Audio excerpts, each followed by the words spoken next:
What's up, ladies and gentlemen, and welcome back to another comic book review video where I say words about a comic that I read, and you, beautiful people, listen. It is I, your crazy Nicolas Cage, your steward of Gondor, your genius, billionaire playboy, basic YouTuber philanthropist, SuperCliff. And would you kindly hit that like and subscribe button, for every little bit helps in this powerful, epic YouTube world. And today, guys, we continue our epic adventure of self-discovery, that being, of course, Beta Ray Bill, issue number 3, written and drawn by the majestic Daniel Warren Johnson, with the colors by Mike Spicer. And without further ado, let's get freaky. Alright, so issue 3 picks up where issue 2 last ended, where inside Bill's ship, Scuttlebutt is shown to have taken some sort of robotic humanoid form upon entering the realm of Mesphilium. Like, for some strange reason, within this place, this fiery demon world, it somehow changed her. It somehow awakened Scuttlebutt's true form. And it's apparent, just by looking at their faces, that both Bill and Scuttlebutt have no clue as to why this is happening. Everyone is just completely dumbfounded. But unfortunately, our heroes will have to process this uncanniness in a bit, because whilst this is all happening, we see some fire zealots, worshippers of Surtur, shown praying to their god. And as they see Bill's ship flying above them, these zealots, they figure, hey, this will make a great gift for our god. And so with that, they begin prepping up for battle, as they ready themselves towards taking down Scuttlebutt. And immediately, we see these crazy goblins begin to fire bazooka missiles at Bill's ship. Now, during this moment, the ship's systems are currently in recharge mode. Therefore, if anything's going to get done, then they'll have to operate the ship via manually. So Scourge and Pip, they jump on the ship's guns, and like a round of Mortal Kombat, chaos ensues. Cannon fire is just spewing everywhere, taking out dozens of zealots in the process. But alas, there are just way too many of these zealots. And in the midst of this battle, one of the zealots manages to detonate an explosive, which causes the ship's engines to lose power. Now, as Bill attempts to steer the ship over towards a mountain cover, Scuttlebutt sees this as a futile attempt, because for Bill, he'll have to steer the ship over a large lake of lava, and at this current moment, there's just no way he'll be able to pull it off.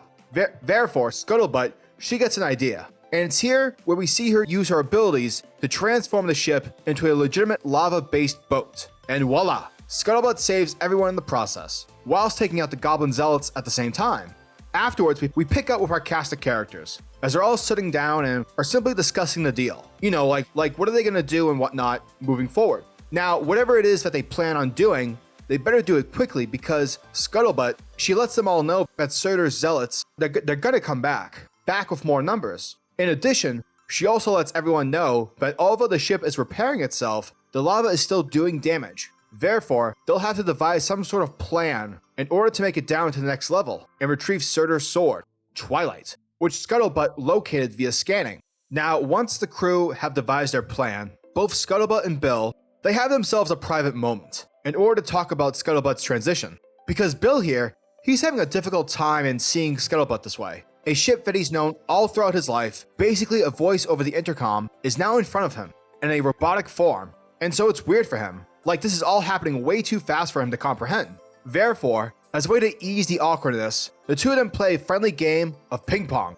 Afterwards, the two of them begin opening up. And Scuttlebutt here, she tells Bill, like, yeah, I don't know why this happened, but check it, because ever since we met Thor, Odin, and the people of Asgard, my technology has been forced to marry with their magic, the magic of the gods. And there's never been an issue, for both magic and programming managed to coexist. However, once we arrived here in Mesphilium, the power in this place, it's changed how I see things. I've become less computer and more of my true self. And as these two continue to talk about their changes, Scuttlebutt, she asks Bill about what happened back on Asgard. And Bill tells her that he became aware of his real self, that being a jacked up, hideous horse warrior.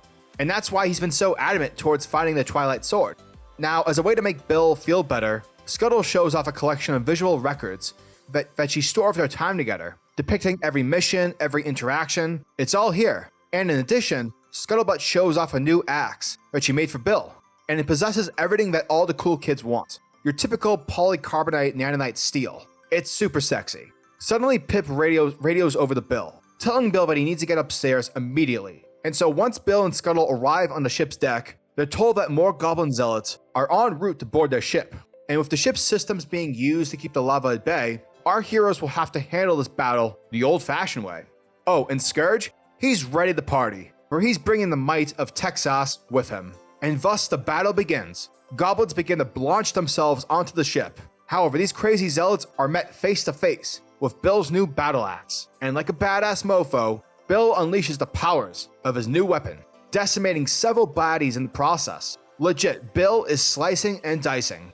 Now, eventually Scuttle lets everyone know that they're about to come across the spot that they need to go through in order to get deeper within the realm. Therefore, everyone needs to get inside their ship immediately.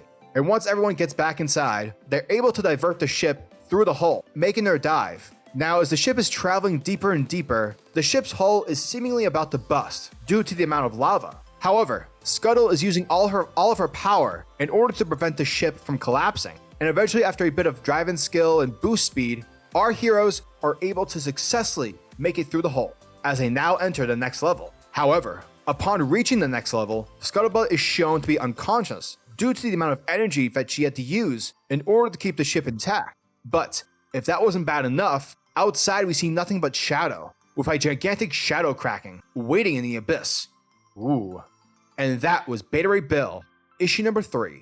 And once more, this series continues to kick major ass with its themes and its story. Not only does Daniel Warren Johnson manage to keep Bill's quest with reforging Stormbreaker entertaining and having it play out like some sort of space comedic version of the Fellowship of the Ring, but holy crap, in choosing to play around narratively with the evolution of Scuttlebutt into a robot form of a character was definitely a fantastic idea. And it's not just because we get to see these two dish it out over a game of ping pong, which was awesome, but because it adds another layer to Beta Ray Bill's character, that being his stubbornness and his unwillingness to accept himself, his real self, and his real life. It's a great parallel because whereas Bill is shown to be unwilling to acknowledge his self-worth, Scuttlebutt, a ship now robot person, a thing that's been with Bill for the majority of his life, is instead accepting her true form and is embracing it. And yeah, it's just a great way of storytelling. So keep it up.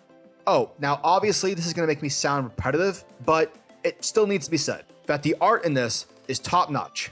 It's fucking great. So yeah, overall, Beta Ray Bill continues to be a dope-ass miniseries, and hot damn, I cannot wait for more to come. Beta Ray Bill, issue number 3, gets a 10 out of 10. Giggity goo.